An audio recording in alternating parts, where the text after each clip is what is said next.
Today we're looking at how to promote products on social media organically. This is Shane Flowers, and as you can see, he is one of the strongest men. And he uses his Instagram very much to obviously promote what he does, align himself with different brands, and I guess, give people a bit of inspiration as well, in terms of how he builds up for his competitions. And here, what he's done is he did a little video, and it says that it's 190 kg top single, and followed by 170 times 3 strict logging, both PBs. So you can see here him showing him getting prepped for basically like what he does. So it's what he's done, it's how he's hit a new personal best. And then this is the interesting bit, is this.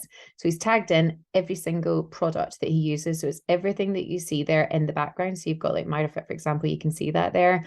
You've got SBD apparel, so I'm assuming that's what he's wearing. Silverback gym wear, Nordic Botanics, and then so these are obviously the ones that either he might or might not have like sort of an affiliation with. But then these are the ones we know that he does, and that's because he's got Flowers 10, Flowers 5. So that is the link that people can use if they want to get a discount when they use it. So for me, it is basically a way of him promoting what he does, and potentially aligning himself with some new brands by tagging them in, because it's ones that he's already using. So he's basically just tagging them in.